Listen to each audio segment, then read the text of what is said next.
Assalamualaikum warahmatullahi wabarakatuh. Kami di sini dari kelompok 6, di mana kita akan presentasikan terkait penelitian kita dengan judul penerapan industri hijau dalam sektor manufaktur, studi kasus PT Krakatau Posko di Kota Cilegon.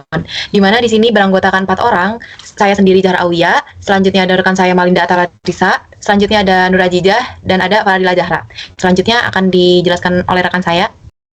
Baik, selanjutnya itu ada latar belakang dari penelitian ini, di mana berkembangnya industri yang pesat di Indonesia, khususnya dalam sektor manufaktur, itu bisa mendorong pertumbuhan ekonomi, tapi juga dari adanya perkembangan industri itu bisa menimbulkan permasalahan gitu, yaitu adanya pencemaran lingkungan seperti emisi gas rumah kaca dan juga limbah industri dari hasil produksi.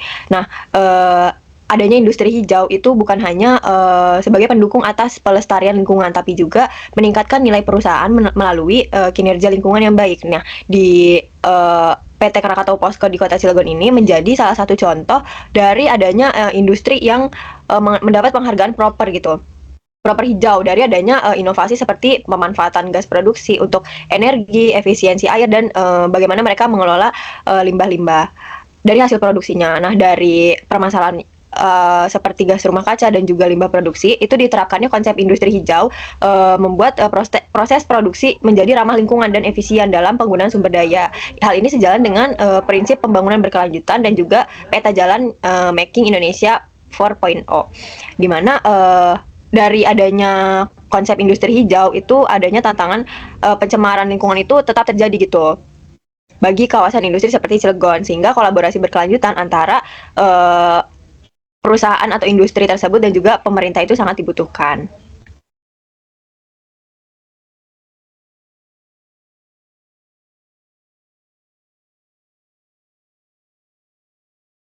Selanjutnya itu ada identifikasi masalah. Yang pertama, meningkatnya sektor industri menghadapi tantangan besar, contohnya permasalahan mengenai pencemaran lingkungan. Kedua, konsep industri hijau sebagai konsep yang menjadi solusi untuk permasalahan mengenai pencemaran lingkungan. Selanjutnya, disematkannya PT Krakatau Posko sebagai perusahaan yang masuk ke dalam kategori industri proper hijau. Selanjutnya di sini ada rumusan masalah. Rumusan masalahnya itu, apakah penerapan prinsip industri hijau di PT Krakatau Posko sesuai dengan pencapaian sebagai green industry? Next. Tujuan penelitiannya ini untuk mengetahui apakah penerapan prinsip industri hijau PT Krakatau Posko sesuai dengan pencapaiannya sebagai green industry. Nah, selanjutnya di sini ada manfaat penelitian, di mana manfaat penelitian ini terbagi menjadi dua. Yang pertama ada manfaat teoritis dan ada manfaat praktis. Manfaat teoritis di sini tuh bisa menjadi salah satu media dalam mengembangkan ilmu dan juga mengembangkan pengetahuan, serta diharapkan untuk dapat memberikan pemahaman lebih gitu dalam konsep green industry gitu. Terus di sini ada manfaat praktis, di mana manfaat praktis ini memberikan peningkatan gitu dalam segi pengetahuan, terus dalam pengetahuan itu dalam mengenai penerapan konsep green industry, terkhususnya green industry yang sudah diterapkan oleh PT Krakatau Posko itu sendiri. Oke, bisa next. Nah, dari rumusan masalah dan identifikasi masalah, kita menggunakan teori organisasi for economic cooperation and development, di mana teori ini terbagi menjadi 4 indikator. Yang pertama ada environmental and resource productivity, yang mana hal ini tuh mencakup terkait pengukuran mengenai sejauh mana gitu loh pertumbuhan ekonomi menjadi lebih ramah lingkungan gitu, terutama dalam penggunaan sumber daya alam secara efisien. Nah, selanjutnya ada the natural asset base. Pada indikator ini tuh kayak menilai terkait resiko gitu terhadap pertumbuhan yang muncul, yaitu dari akibat penurunan aset alam seperti kualitas tanah, air, udara, dan keanekaragaman hayati. Nah, selanjutnya yang ketiga di sini ada environmental dimension of quality of life, di mana indikator ini tuh kayak fokusnya tuh lebih kayak bagaimana lingkungan bisa mempengaruhi kesejahteraan masyarakat, terkhususnya di aktivitas manufaktur ini sendiri gitu, terutama yang menghasilkan limbah berupa emisi gas atau polutan bisa berdampak pada kesehatan masyarakat sekitar gitu. Nah, dan terakhir di sini indikatornya ada economic opportunity and policy response, di mana indikator ini tuh digunakan untuk mengukur efektivitas kebijakan gitu loh dalam peluang ekonomi yang dihasilkan dari praktik hijau itu sendiri, di mana khususnya indikator ini tuh kayak melihat apakah sebuah perusahaan yang sudah menerapkan green industry ini membuka peluang ekonomi baru gitu, khususnya untuk masyarakat sekitar yang ada di pabrik situ, khususnya yang emang mereka tuh benar-benar kena dampaknya gitu, apa yang perusahaan itu lakukan. Oke, bisa next. Oke, selanjutnya ada pendekatan penelitian, di mana di sini kami menggunakan metode kualitatif dengan pendekatan studi kasus. penelitian kualitatif ini menurut Creswell bertujuan untuk mengidentifikasi apa yang muncul dari masalah sosial serta kemanusiaan untuk memahami maknanya secara mendalam.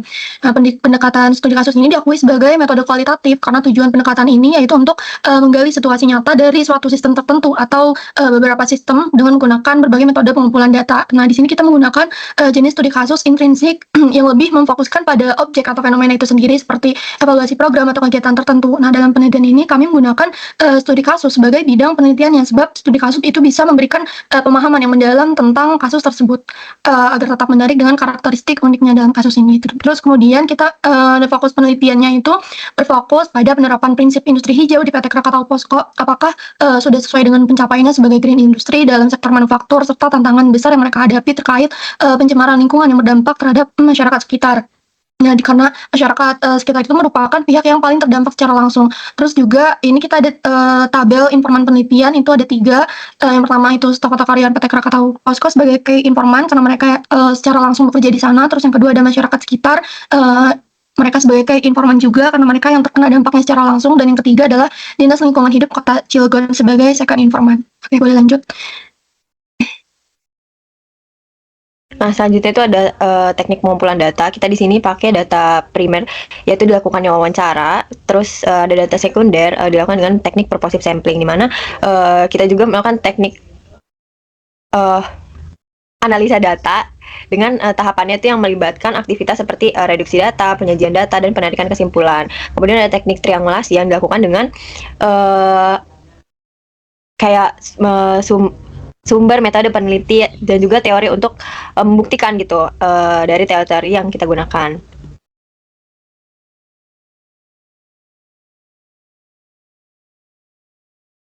Lalu di sini ada hasil ya.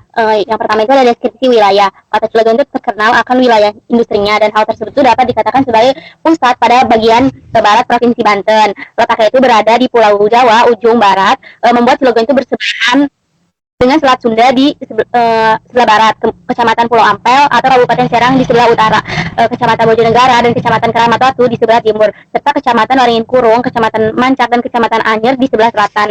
Lalu di sini ada deskripsi posko. PT Krakatau Posko itu merupakan hasil kooperasi antara PT Krakatau Steel Persero Tbk dari Indonesia dan Posko dari Korea. Kolaborasi ini dilihat sebagai investasi jangka panjang yang bertujuan untuk memperkuat posisi Indonesia sebagai negara industri yang maju. Next.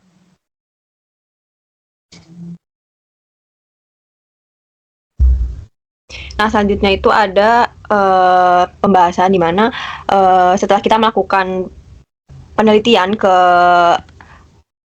pabrik PT Krakatau Posko di Kota Cilegon, kita itu melakukannya dengan membedahnya dengan teori yang tadi udah digunakan. Nah, yang pertama itu ada environmental and research productivity, di mana dari hasil wawancara dengan Dinas Lingkungan Hidup di Kota Cilegon, didapati bahwa PT Krakatau Posko sendiri meskipun telah melaksanakan berbagai kebijakan dari yang diberikan oleh pemerintah dan juga program-program pengelolaan lingkungan seperti pemasangan jaring tanaman. Nah, itu tuh dilakukan untuk menyaring asap-asap yang menjadi limbah gitu, limbah dari hasil produksi di pabrik PT Krakatau Posko Cilegon itu, di mana mereka juga melakukan penanaman mangrove sebagai bentuk tanggung jawab sosial dan ekologis dari proses-proses produksi yang mereka lakukan gitu. Jadi mereka membuang limbahnya itu sudah melakukan beberapa tahap gitu. Ada beberapa tahap yang secara ketat, tapi ternyata masih ada kendala gitu dalam proses pengolahan limbahnya, khususnya tuh limbah asap yang memang terlihat jelas gitu. Kayak misalkan didapati bahwa masyarakat sekitar pun masih seringkali melaporkan gitu terkait asap-asap yang limbah asapnya itu sampai ke permukiman warga gitu. Jadi mereka melaporkannya ke DLH Kota Cilegon, Dinas Lingkungan Hidup Kota Cilegon. Jadi mereka melaporkan bahwa asap-asap dari hasil produksi itu bertebaran gitu ke rumah, ke pemukiman warga. Selanjutnya.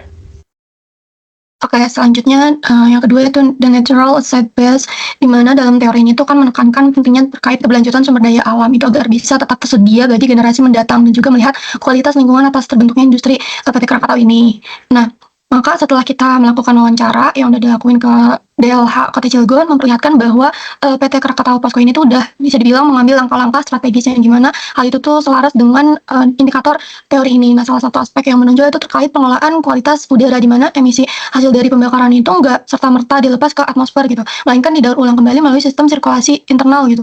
Di mana mereka juga itu memiliki dokumen AMDAL yang mana di dalamnya itu berisi kewajiban seperti pemantauan emisi serta cerobong asap gitu, di mana setiap 6 bulan sekali itu mereka harus melakukan pengukuran dan pelaporan, dan juga mereka harus mengolah limbah cair atau IPAL yang sebelum dibuang ke laut. Nah, hal itu tuh memperlihatkan gitu bahwa PT Krakatau Posko ini tuh berupaya gitu untuk memenuhi standar baku lingkungan, yaitu dengan cara menerapkan sistem monitoring berkala dengan tujuan untuk menjaga kualitas air ataupun udara yang merupakan sebuah aset alam vital. Nah, kemudian untuk aspek tanah serta keragaman hayati ini kan PT Krakatau Posko itu menjalankan program CSR yang mana itu berupa penanaman mangrove untuk mencegah abrasi serta mereduksi pencemaran dari limbah industri sebelum mencapai laut. Nah, akan tetapi meskipun begitu, PT Krakatau ini juga menimbulkan dampak negatif berupa keluhan yang diberikan oleh masyarakat-masyarakat sekitar terkait menurunnya kualitas lingkungan, yang mana ditandai dengan adanya polusi udara yang mana itu terbawa angin ke pemukiman mereka, karena pada dasarnya kan industri baja ini kan salah satu sumber polusi udara dengan hasil yang ditimbulkan berupa partikel debu. Nah, oleh karena itu industri ini tidak hanya mengeluarkan asap yang kotor, akan juga mengandung bahan kimia. Dengan begitu itu bisa merubah struktur atmosfer bumi yang ditandai dengan adanya peningkatan suhu di bumi, serta bisa menimbulkan penyakit untuk masyarakat sekitar. Terus berdasarkan kesimpulan dari analisis menggunakan indikator ini, maka bisa dikatakan bahwa PT Krakatau Posko itu sudah menerapkan berbagai langkah mitigasi risiko lingkungan yang relevan gitu untuk mempertahankan keberlanjutan sumber daya alam. Cukup. Oke, selanjutnya di sini ada indikator yang ketiga, itu environmental dimension of quality of life. Jadi indikator ini berfokus pada bagaimana lingkungan itu bisa mempengaruhi kesejahteraan masyarakat. Jadi pengolahan limbah dan polusi itu aspek yang sangat penting dalam upaya menjaga kualitas lingkungan, terutama bagi industri yang memberikan dampak signifikan terhadap lingkungan. Nah, penerapan sistem yang terintegrasi yang mencakup pemilihan limbah B3 bahaya, bahan berbahaya dan beracun, daur ulang, serta pencegahan pencemaran. Nah, industri yang berkomitmen pada kualitas lingkungan yang tinggi itu harus mampu mengelola limbah dengan efisiensi, mengurangi dampak negatif terhadap ekosistem, dan memaksimalkan pemanfaatan kembali limbah. Hal ini juga berlaku untuk PT Krakatau Posko yang telah dikenal dengan sistem pengelolaan limbah yang baik. Limbah produksi mereka itu baik berupa padat maupun cair itu tidak sekedar dibuang gitu aja, tapi diproses dan dimanfaatkan kembali gitu. Terus juga perusahaan ini juga mengelola limbah B3 itu dengan sangat hati-hati, sehingga limbah tersebut itu tidak lagi dianggap sebagai limbah berbahaya gitu. Pencapaian ini menjadi salah satu faktor penting dalam pemerolehan sertifikat Green Industry yang di Krakatau Posko itu. Jadi langkah ini tuh menggambarkan komitmen PT Krakatau Posko terhadap pengelolaan limbah yang ramah lingkungan serta upaya mereka untuk menciptakan industri yang berkelanjutan. Next. Nah, oke, selanjutnya di sini ada indikator terakhir terkait economic opportunity and policy response, di mana yang tadi udah dibilangin, indikator ini tuh membicarakan terkait efektivitas kebijakan dan peluang ekonomi yang dihasilkan dari praktik hijau ini, di mana kita tuh melihat dari indikator ini apakah perusahaan PT Krakatau Posko ini memberikan peluang ekonomi baru gitu bagi masyarakat sekitarnya, di mana setelah diteliti ternyata PT Krakatau Posko ini membantu masyarakat gitu. Dari yang pertama dari sisi kesehatannya dulu, di mana PT Krakatau Posko ini memberikan pengecekan diabetes gratis gitu loh untuk masyarakat sekitar, karena bisa terhitung yang masyarakat Cilegon yang mengalami penyakit diabetes ini cukup tinggi. Nah, PT Krakatau Posko tuh cukup concern dalam kesehatan itu. Nah, makanya dari situ bagi masyarakat yang ada di sekitaran PT Krakatau Posko bisa melakukan pengecekan gratis terkait diabetes itu sendiri. Jadi dari indikator ini tuh bukan melihat hanya dari bagaimana dia mengolah limbah lingkungannya saja gitu, limbah-limbah yang dibuang nantinya ke lingkungan dan berdampak ke lingkungan gitu, tapi melihat juga bagaimana PT Krakatau Posko ini memberikan dampak gitu loh dalam hal ekonominya gitu. Terus PT Krakatau Posko ini melakukan penghematan air, di mana dia tuh mendaur ulang gitu, melakukan air hujan tuh kayak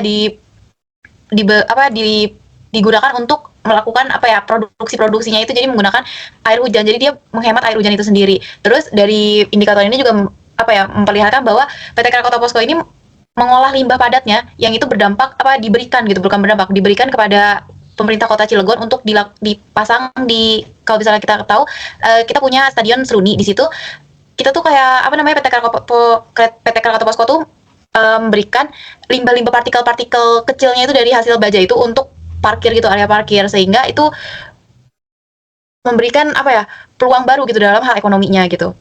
Terima kasih. Oke, cukup sekian presentasi dari kelompok kami. Kurang lebihnya mohon maaf. Wassalamualaikum warahmatullahi wabarakatuh.